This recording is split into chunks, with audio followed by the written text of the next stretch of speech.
o nosso Deus. Salmo 128.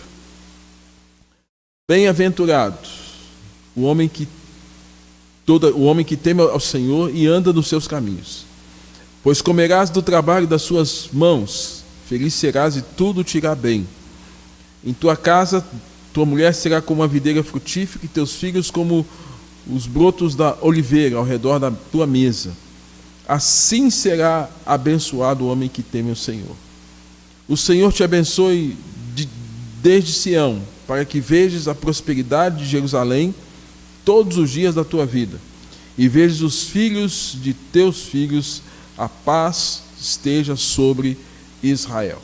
Então está aí, Salmo 128. Irmãos, família nasceu no coração de Deus. Aí eu falo para você que está aqui na minha frente, né, diante da câmera, e falo para você que está aqui também conosco. Uma frase que me faz pensar é a seguinte: o sucesso no trabalho não pode comprometer o fracasso da família. Ou seja, o sucesso no trabalho não pode trazer o fracasso na família. Hoje em dia tem muitas pessoas que estão mais focadas no trabalho e, consequentemente, estão deixando a família de lado. E a família não pode ser deixada de lado. Então, quero conversar com os irmãos sobre alguns princípios de como nós precisamos estar atentos àquilo que a palavra de Deus nos ensina sobre como manter a nossa vida conjugal, como manter os nossos casamentos. A gente sempre acha que nunca vai dar errado, mas às vezes dá errado, tem alguma coisa que precisa ser consertada, tá bom? Então vamos pensar na seguinte questão. A construção de um casamento saudável é mais importante do que o sucesso no trabalho, como eu disse. A vitória que custa a perda da família tem um gosto amargo. Quando alguém perde a família, o gosto é amargo, terrível, né? E o sucesso ele pode sacrificar a família, e quando isso acontece, há um grande prejuízo. Quem preza pelo trabalho e joga fora a família vai ter um grande prejuízo, um gosto amargo de derrota, né?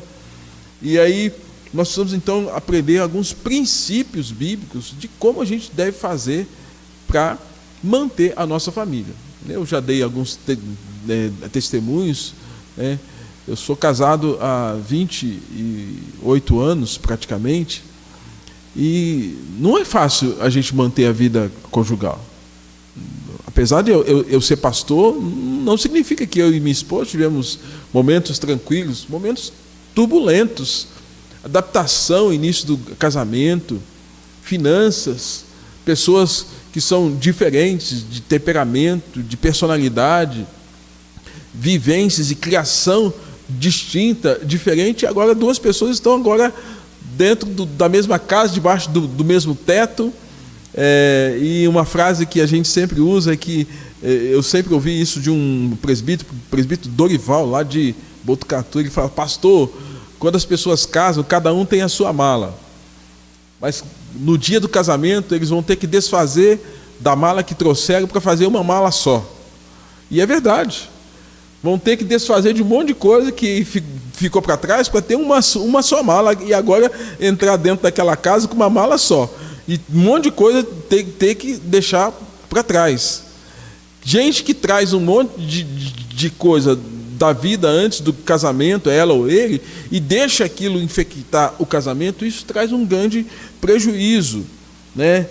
A gente tem que aprender a lidar com essa nova realidade. Então, Provérbios capítulo de número 18, verso 21, vai ensinar para nós um primeiro princípio para que nós mantenhamos uma vida conjugal saudável, né?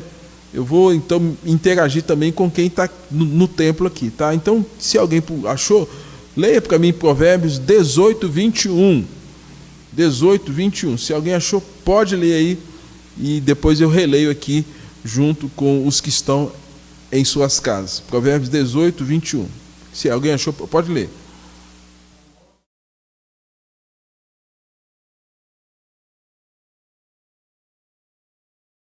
Olha só, a tradução que eu tenho aqui diz assim: a morte e a vida estão no poder da língua, e aquele que a ama comerá do seu fruto.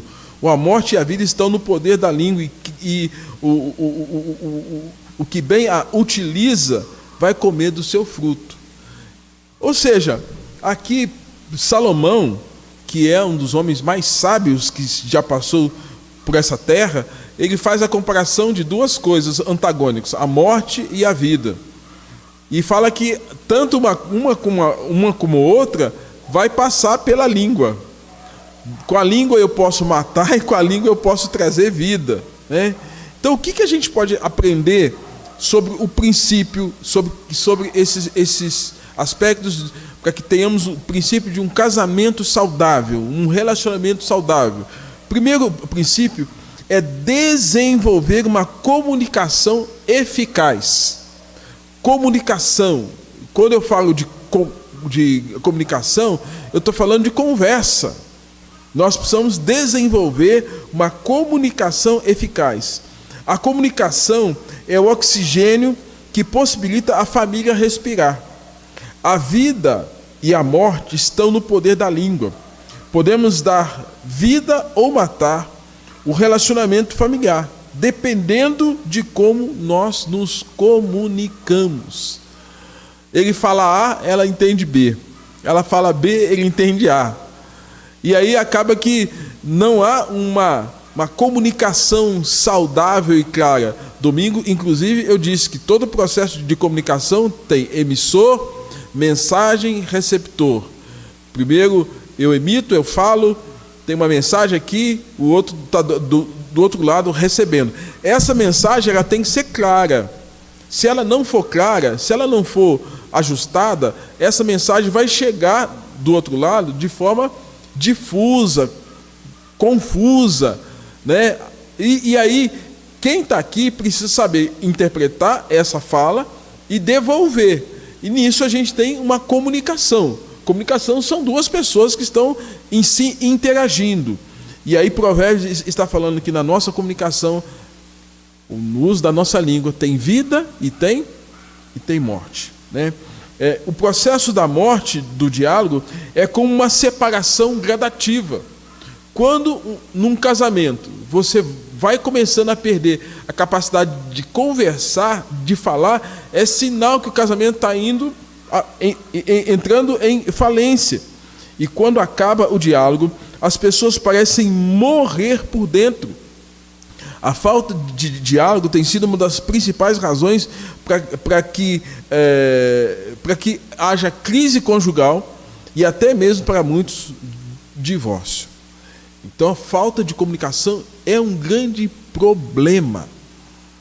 Eu não sei aí, mas geralmente as mulheres falam mais. As mulheres falam mais. É natural da mulher, ela precisa jogar para fora aquilo que está dentro. E é natural do homem falar o quê? Falar nada. Os homens ficam mudos, calados.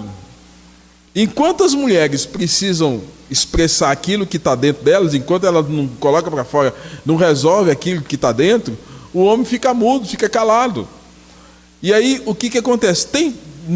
Nessa questão, tem comunicação, tem hora que é fato que é preciso ficar calado. Como também tem hora que é preciso não falar ou falar. E aí, se essa comunicação não está ajustada, não está boa, gente, aí eu vou falar, viu, como experiência de atuação em consultório psicológico, que eu já atendi de casais que, na verdade, não se ajustavam por causa da fala, por causa da comunicação. A comunicação era ruim.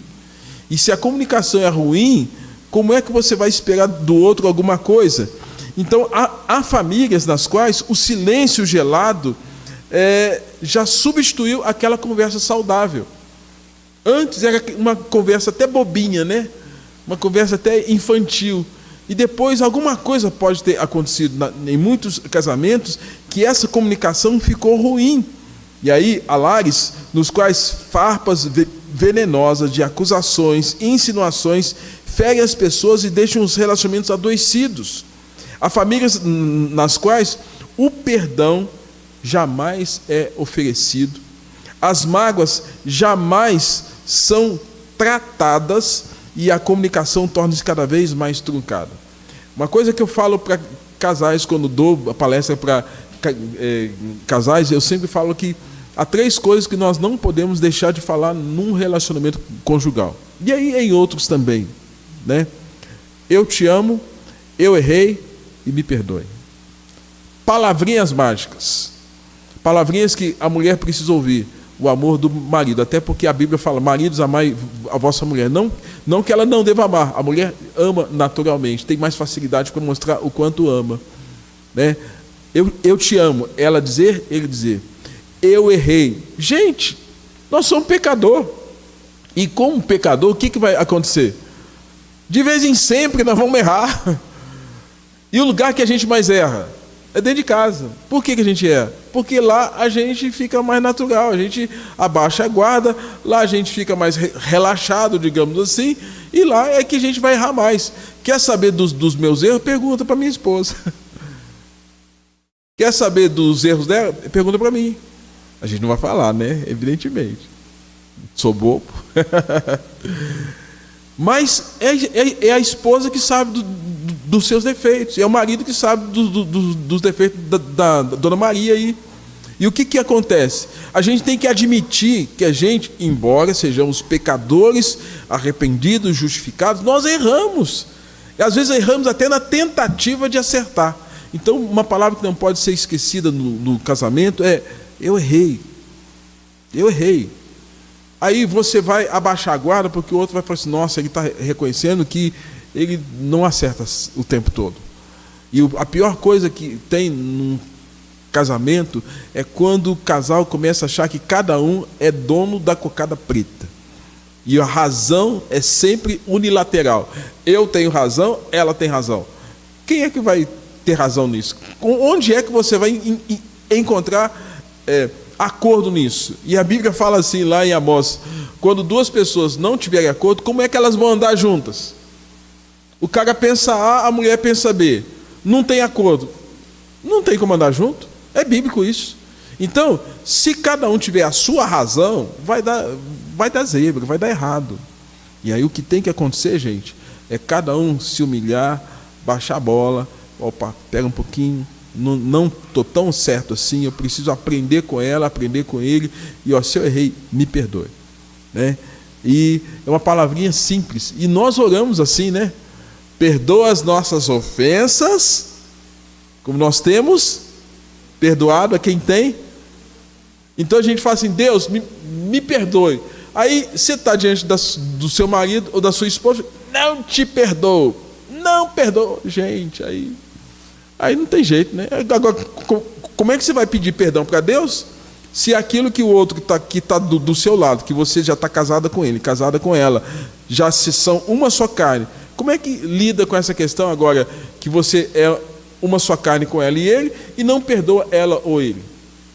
A coisa complica. Então tem uma dimensão espiritual muito grande quando o casal fala: eu amo, até porque Deus faz uma declaração de amor para conosco, Ele quer que a gente transmita isso em especial, né, dentro da vida conjugal, e também dizer o quanto perdoa.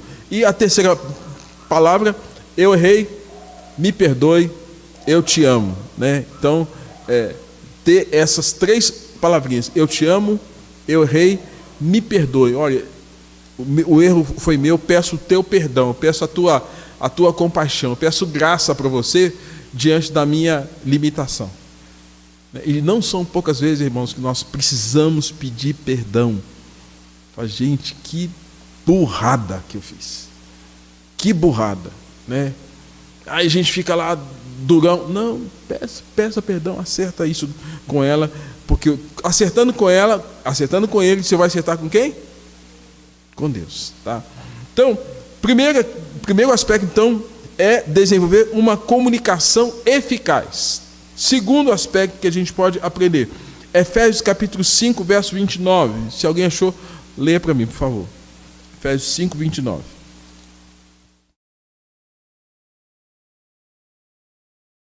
Efésios 5, 29. Se aqui na igreja, no templo aqui, se alguém achou, pode ler, depois eu releio aqui para os que estão em casa.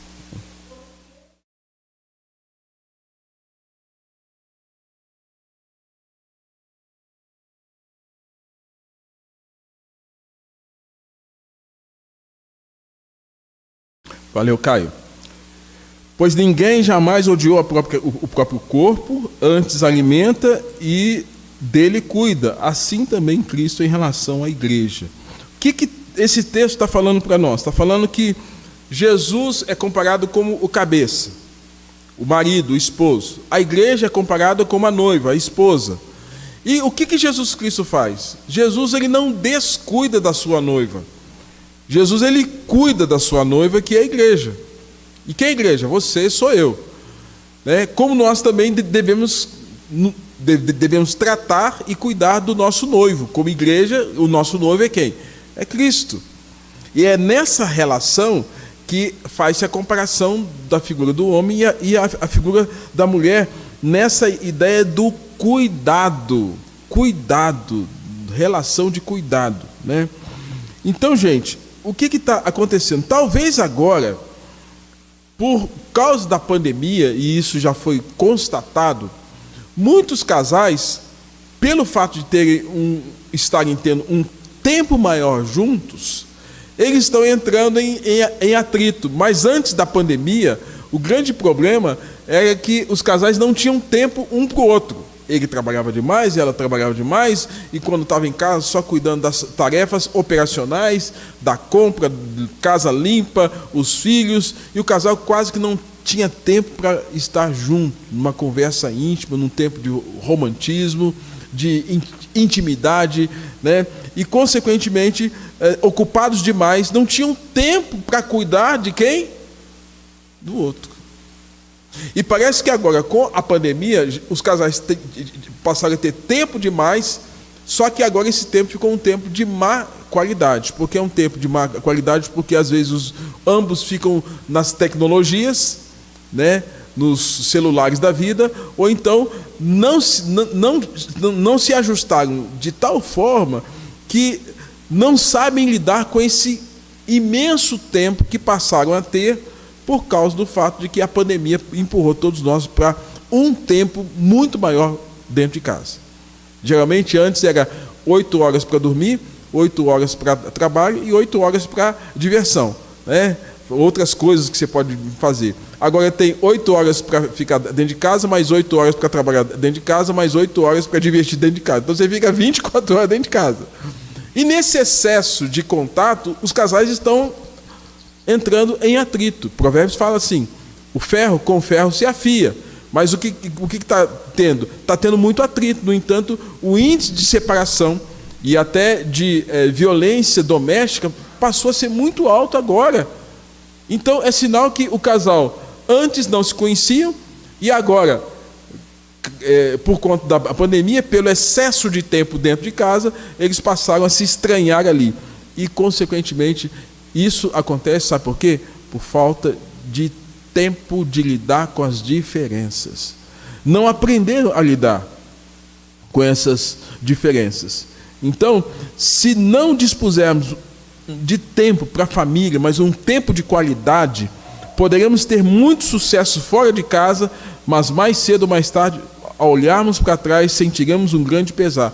É por isso que eu estou falando, gente, participa do encontro de casais. É um tempo de qualidade. Eu até estou recomendando, quem tem filho, dá um jeito, deixa com a avó, com o tio, contrata alguém, porque é um tempo de qualidade para você, com a sua esposa, com o seu marido.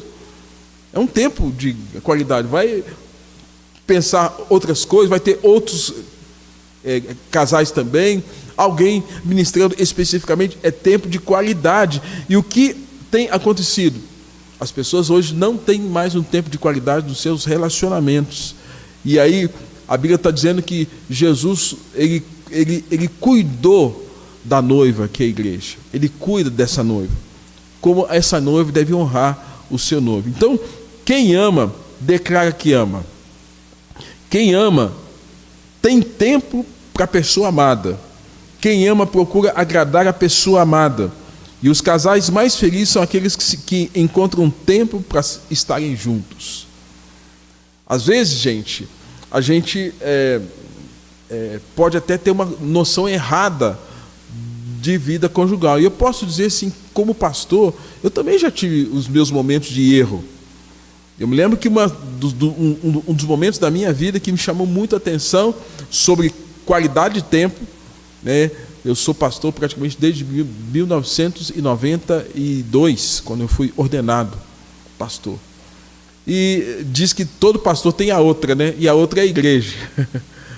Nós dedicamos muito tempo à igreja, pensamos na igreja, e a igreja são as pessoas, as atividades, estrutura, organização, e houve um tempo que eu mergulhei de cabeça em fazer tudo que era possível em relação à igreja, e eu confesso que tinha tempo para minha família, mas não tinha o tempo necessário, até que a minha esposa adoeceu e ela quase morreu. Aí naquela hora parece que me chamou a atenção de como eu não estava cuidando da esposa tanto quanto deveria. E se tivesse acontecido alguma coisa com ela naquele tempo, irmãos, olha, eu levaria um peso muito grande para o resto da minha vida. E depois disso eu aprendi um princípio fundamental acerca de vida cristã: Deus, família, igreja, trabalho, lazer. Deus, família. Primeiro a minha esposa. Depois disso, os filhos. Igreja, corpo. Às vezes a gente tem aquela agenda na igreja de reunião todo dia. Não é bem assim não, viu? Muitas igrejas erram e às vezes as pessoas ficam até chateadas com a igreja porque a mulher não sai da igreja, o marido não sai da igreja e parece que só vive para a igreja. Está errado, tem que ter tempo para a família, tempo de lazer, né? Então, Deus, família, igreja, trabalho. Não tem família que se sustente sem trabalho, sem recurso, e lazer, tempo de descanso. Alguém pode dizer, mas eu nunca tirei férias. Cuidado que o diabo também não tirou férias não, viu? Ele não vai tirar férias para destruir seu casamento. E se o próprio Deus separou o dia de sábado para quê? O que Deus fez no sétimo dia? Se o próprio Deus descansou, quem é você para falar, eu não posso ter descanso? Então você não está lendo a Bíblia direito. Então vai ler a Bíblia direito, porque a Bíblia ensina que o próprio Deus descansou e ele estabeleceu o sábado para descanso da gente, para repouso, como recomeço. E descanso, aqui, a ideia do Deus, família, igreja, trabalho, lazer, é tempo para passear, é tempo para comer uma pipoca junto, é tempo para ir lá na Pampulha dar um passeio quando estava tudo aberto, né? É tempo para ir aí na Serra do Rola Moça, aí com a esposa, com filhos, para dar uma relaxada. Se não faz isso pode gerar um cansaço, uma estafa no casamento. Então, tudo no seu lugar.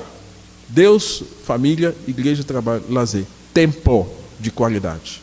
Tá? É isso que nós estamos vendo aqui acerca desse segundo princípio. Primeiro princípio, desenvolver uma comunicação eficaz. Segundo, separar um tempo com o seu cônjuge. Terceiro, superar tensões e conflitos. Colossenses capítulo 3, verso 13. Vamos abrir lá, Colossenses 3, 13. Colossenses capítulo de número 3, verso 13. O que diz lá o apóstolo Paulo à igreja de Colossos, capítulo 3, verso 13. Aqui da igreja, se alguém puder ler, depois eu releio aqui.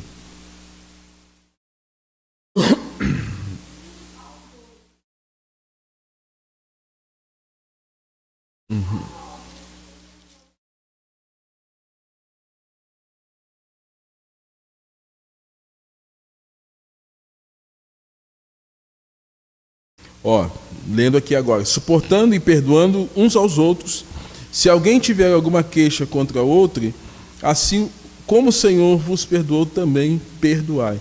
Então, terceiro princípio é superar tensões e conflitos. Gente, não há casamento sem tensão. Não há casamento sem conflito. Então, foi um conto de fada que te contaram, se você pensou que entrar no casamento não teria dificuldades. Gente, cada um de nós sozinho já é um grande problema. Imagina quando ajuda duas pessoas e coloca duas pessoas debaixo do mesmo teto. Se as duas pessoas não conhecem a Deus, já é um grande problema. Mas o fato de nós conhecermos a Deus não significa que nós estamos vacinados de problemas na vida conjugal. A Bíblia cita vários momentos difíceis de alguns patriarcas, e Adão e Eva foram a nossa primeira referência de casamento. E quando o pecado entrou, o que fez? Aí, a primeira coisa que foi constrangimento, vergonha um do outro. Tiveram medo de Deus, esconderam atrás da árvore, passaram a jogar a culpa um no outro. Ah, foi ele que me fez saber, foi ela. E assim foi gerando vários problemas no primeiro casamento. Então nós carregamos a herança pecaminosa de Adão. E ainda que Cristo já tenha entrado na nossa vida, nós estamos nessa terra ainda, pisando uma terra ainda contaminada pelo pecado. Então não há casamento tão bom que não possa ser melhorado, e casamento tão perfeito que não possa ser ajustado. Então nós precisamos sim de ajuda de Deus para cuidar dos nossos casamentos, para que nós aprendamos a lidar com os nossos conflitos. E quando tem conflito, o que acontece? Então, não há casamento perfeito. Marido e mulher são dois universos diferentes, com visões, perspectivas e desejos não apenas diferentes, mas às vezes conflitantes e opostos. Investimento e renúncia são necessidades básicas para se manter um casamento saudável. Por termos queixas uns dos outros, precisamos exercitar o perdão. Aí o que vai acontecer? Esse texto está falando assim, olha, suportáveis uns aos outros, perdoáveis mutuamente, caso alguém tenha queixa, tem motivo de queixa. O que é queixa? Queixa é reclamação. No casamento não tem o 0800 para você falar com o saque, a auditoria. Não tem o 0800 lá para você ligar e falar, esse produto veio com defeito. Não tem jeito. Casou, agora você tem que aprender a lidar com essa questão. E às vezes, o que acontece? Dentro do casamento, tem situações que não são bem resolvidas, que geram queixa, reclamação.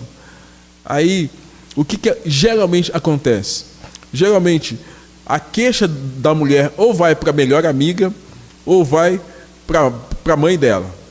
A queixa do marido ou vai para o melhor amigo, ou então ele vai guardar. Ou quando não vai para ninguém, cada um guarda dentro do coração. E quando guarda a queixa no coração, sabe o que vai acontecer? Aquela queixa vai virar amargura, vai virar ressentimento. E uma queixa mal resolvida vai gerar um sentimento que vai começar a haver um distanciamento emocional, um distanciamento espiritual, inicialmente, depois emocional, e um distanciamento físico. Você não vai querer nem que o outro toque em você. Porque aquela queixa já virou mágoa. E já virou o quê? Ressentimento. Então, Paulo está falando assim, quer ter um casamento legal? Aprenda a lidar com os conflitos.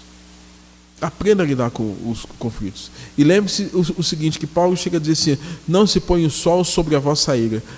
Casamento, quando o problema vira uma noite, 2 noites, 3 noites, 4 noites, 5 noites, 10 noites, aí, e não é resolvido, gente, olha, nem o melhor terapeuta, aí só um milagre, porque é um milagre para fazer o outro falar e o outro perdoar. Porque quando o sol se põe sobre a ira, aquilo vai gerando um desenvolvimento de coisa ruim, de sentimento ruim, de aversão, e que um não quer ter contato com o outro, nem de ver, nem de estar perto. Ele fala, não quero ver nem pintado de ouro. Por quê? Por causa disso. Então Paulo está falando exatamente isso. Por termos queixas uns dos outros, precisamos exercitar o perdão sempre. Se tem queixa, eu tenho que falar da minha queixa. Eu tenho que ter, a gente fala que a gente precisa ter um comportamento de assertividade. O que é assertividade? Eu gosto. Quero. Não quero. Está doendo? Aí eu vou fingir que não está doendo, mas está doendo. Eu não estou sendo assertivo. Às vezes ela faz uma coisa que está doendo em você e você não fala. Ou então você está sentindo uma dor e não fala. Então, o não falar vai gerar o quê? você vai guardar aquela queixa pode gerar uma amargura, ressentimento, daqui a pouco aquela queixa virou um grande problema, uma barreira intransponível que ninguém mais quer ter contato um com o outro, porque um conflito não foi bem resolvido. Tá? Então, o quarto aspecto é ter uma correta relação com os filhos. Malaquias capítulo 4, verso 6. Alguém abra para mim, por favor. Malaquias 4, 6. Então, lembrando que queixa, gente, tem que ser tratada com o perdão. O perdão é a cura das memórias amargas, é a faxina na mente, a asepsia da alma. Perdoar é lembrar sem sentir dor. Então, quer fazer uma faxina no seu casamento? Vê o que está errado emocionalmente, espiritualmente, as queixas, resolve isso, trata disso, coloca isso diante de Deus, e Deus cura isso na minha vida, no meu casamento. Quarto, então, Malaquias capítulo 4, 6.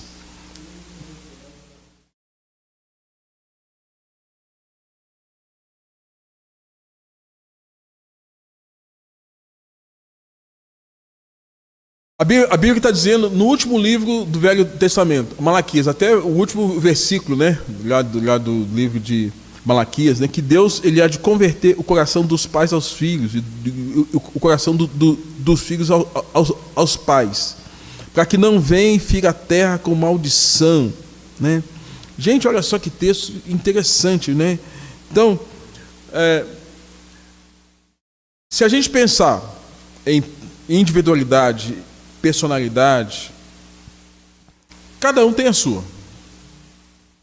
E o fato de você ter filho não significa que seu filho virou um clonezinho seu, que o seu filho tem que ser igual a você, pensar igual a você, fazer tudo igual a você. Não, seu filho vai ser um robô. Ele não é assim. Seu filho, sua filha, quem quer que seja. Não tem jeito.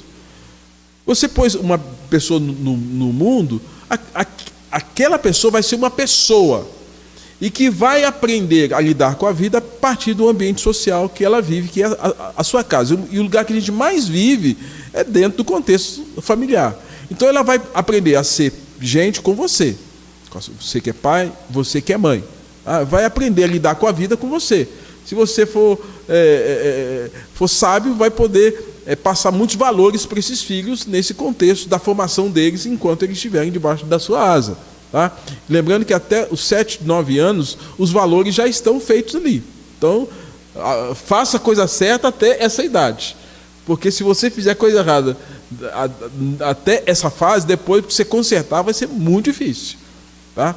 Então, o que vai acontecer? Seu filho, a despeito de que por mais que você queira falar assim, eu quero que meu filho seja igual a mim, ele não vai ser como você. Eu quero que a minha filha... Não vai ser.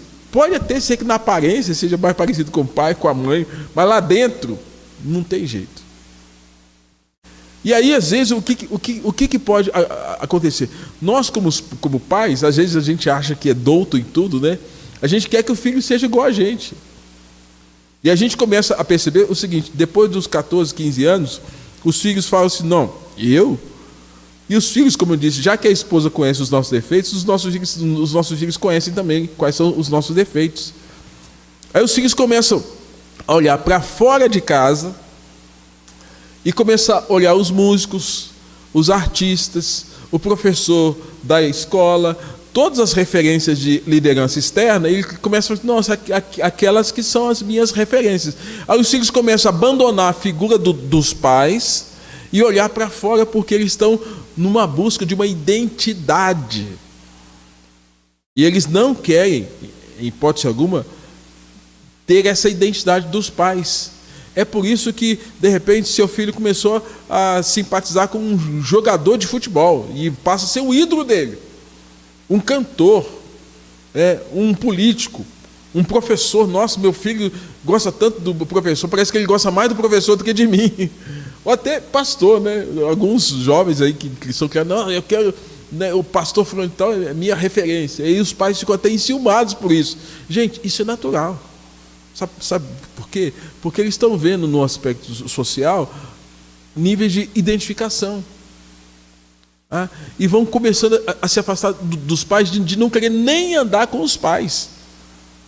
pai, se você for me levar na escola, me deixa uma quadra antes. O pai tem que levar, deixar uma quadra antes, que deixar o filho na porta da escola, ele vai ser zoado pelos outros amigos. A gente sabe que é todo cuidado necessário, mas geralmente os filhos não querem, nessa fase etária, não querem ter esse contato o tempo todo com os pais. Gente, para mim, o seguinte, quem é que vai trazer essa conversão? Coração dos filhos aos pais, coração dos pais aos filhos. Para mim, quem faz essa convergência, que apesar das gerações serem outras, distintas, é Deus. Na marra, na força, essa conversão tem que ter muita empatia e muita conversa para que naturalmente aconteça. Mas espiritualmente, essa conversão, gente, de o filho, a despeito de olhar para fora, ver as referências, não, meu pai é esse homem, minha mãe é essa mulher. E os pais, não, meu filho, eu ensinei ele, minha filha, eu ensinei, eu ministrei, eu fui exemplo, eu conversei. Quem vai fazer essa conversão, para mim, do ponto de vista da espiritualidade, é Deus. E se no meio do caminho nós tivemos a prudência para fazer esse trabalho com princípios, com valores, com referência, com exemplo, vai acontecer aquilo que Malaquias capítulo 4, 7 está dizendo, que Deus vai converter o coração dos pais aos filhos, dos filhos aos pais. E quando isso acontece é uma bênção. Mas quando isso não acontece é um sofrimento. Quando os filhos falam, não quero mais andar segundo a direção dos meus pais. Então é um grande desafio.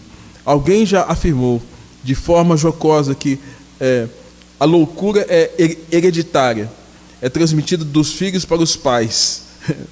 Inverso, né? Muitos cônjuges entram em crise no casamento por causa da distorção do relacionamento com os filhos. Muitos tentam compensar o frágil relacionamento conjugal, desenvolvendo um relacionamento possessivo com os filhos. Os filhos nunca podem ocupar o lugar do cônjuge. Eu disse isso antes.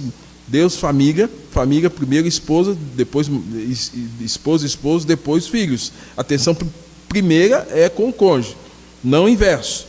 Os filhos nunca podem ocupar o lugar do cônjuge, que é o que eu digo aqui. Essa distorção relacional machuca tanto o cônjuge como os filhos. A melhor coisa que o pai e a mãe podem fazer pelos filhos é amar um ao outro. Tá? Muitos casais chegam à terceira idade em crise porque quando os filhos se casam e saem de casa, eles não sabem mais se relacionar saudavelmente. Eu posso dizer que eu estou nessa fase agora. Minhas filhas saíram de casa, tá, eu e a esposa, já há alguns anos nós estamos já com as filhas estudando fora, mas a gente teve que reaprender a lidar um com o outro, senão a gente seria dois estranhos debaixo do mesmo teto, se não tivéssemos o entendimento correto do que é vida conjugal. E por fim, gente, quarto princípio, eu vou repeti-los aqui. Primeiro deles, nós nos lembrarmos de desenvolver uma comunicação eficaz. Segundo, separar um tempo para o cônjuge. Terceiro, superar tensões e conflitos. Quarto, ter uma correta relação com os filhos. Quinto, administrar corretamente o quê? Dinheiro. Tá? Efésios 4, 28. Alguém lê aqui para mim, para a gente fechar esse último ponto e encerrarmos a nossa atividade aqui. Efésios 4, 28. Se alguém achou, pode ler?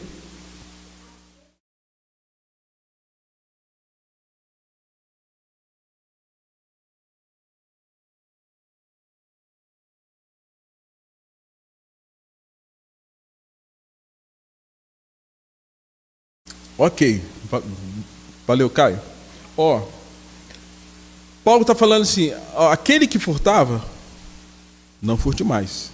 Isso ele está falando num caso de alguém que não era convertido, se converteu, e que antes tinha ociosidade, não tinha envolvimento com o trabalho, né? Ele falou, aquele que furtava, para de roubar e vai trabalhar, né?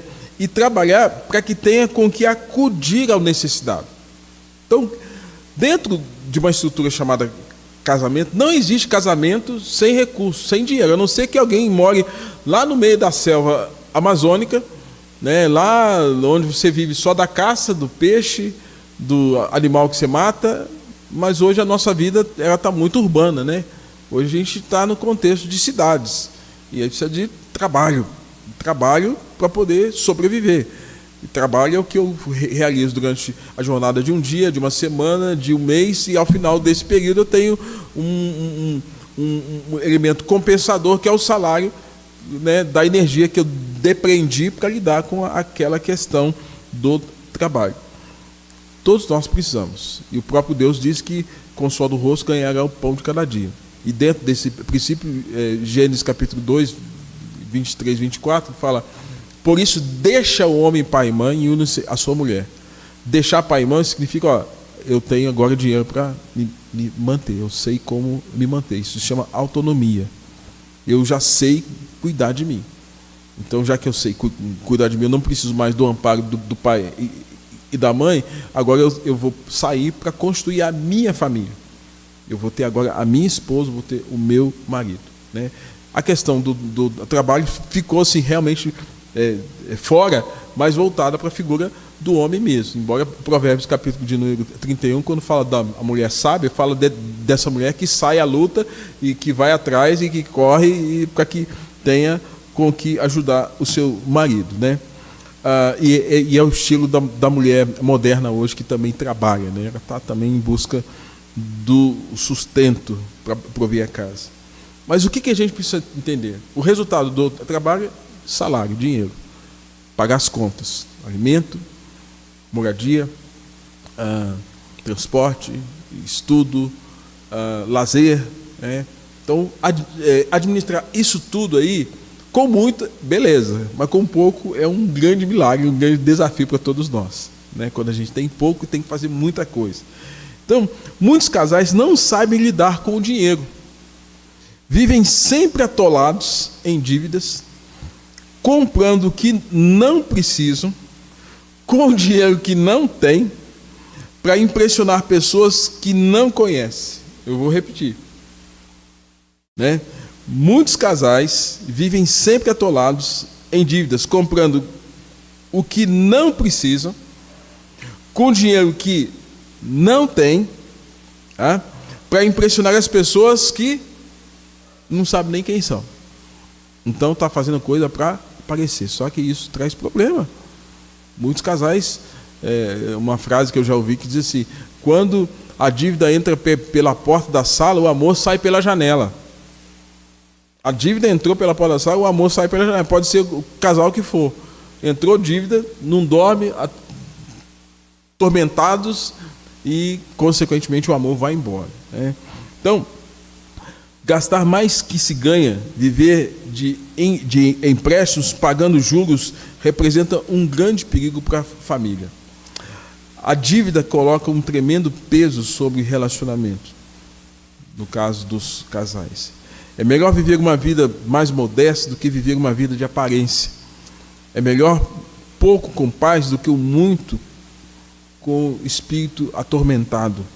Salomão diz que é melhor um prato de hortaliça onde há amor do que o boi gordo acompanhado de ódio. Um churrasco maravilhoso, cheiroso, a picanha está ali, mas todo mundo odiando um ao outro. Há pessoas que têm muito, mas vivem perturbadas. Há outras que, embora tenham pouco, vivem de forma abundante, e a Bíblia diz que há quem se torne rico sem nada possuir e quem se torne pobre tendo grande riqueza. Então nós vimos aqui, gente, 5 princípios. Repito, quer ter um casamento saudável? Isso aqui não é mágico, isso aqui é obediência. E se eu obedeço, é um processo de semeadura. Eu não vou colher amanhã, mas se eu semear essas boas sementes, em que eu desenvolvo uma comunicação eficaz, eu separo um tempo com o cônjuge, onde eu tenha essa condição de lidar com as tensões, com os conflitos, com as diferenças, onde eu saiba lidar com os filhos e saiba administrar corretamente esse dinheiro que chega na minha mão, que sai do fruto do meu trabalho, dele ou dela, ou de ambos, isso vai trazer um grande benefício para muitos casamentos. Então, aqui é apenas uma introdução das nossas conversas que nós vamos ter agora no mês de maio, né? Então, nessa próxima semana eu devo estar fechando sobre o livro de Jeremias. Depois nós vamos falar sobre o tema da igreja, já que a gente voltou à atividade presencial. Ainda não falei sobre o tema geral. E nós vamos estar tocando em alguns assuntos aqui nas reuniões da semana sobre vida familiar. Então você não pode perder as cenas dos próximos capítulos. Tá bom? Em vez de ver novela, participa com a gente aqui e você vai ser abençoado ao ouvir mensagens e palestras sobre vida conjugal. Tá bom? Deus assim nos abençoe, vamos orar e assim a gente vai estar encerrando o nosso trabalho. Obrigado a Deus por esta noite, pelo que pudemos compartilhar aqui. Que irmãos e irmãs que estão em suas casas, os irmãos também que estão presentes, sejam abençoados e haja instrução e obediência à palavra do Senhor. E o resultado disso é benefício para a nossa vida e, ó Deus, e a glorificação do Teu santo nome. Leva-nos em paz, guardados pelo Senhor. Assim oramos em nome de Jesus. Amém.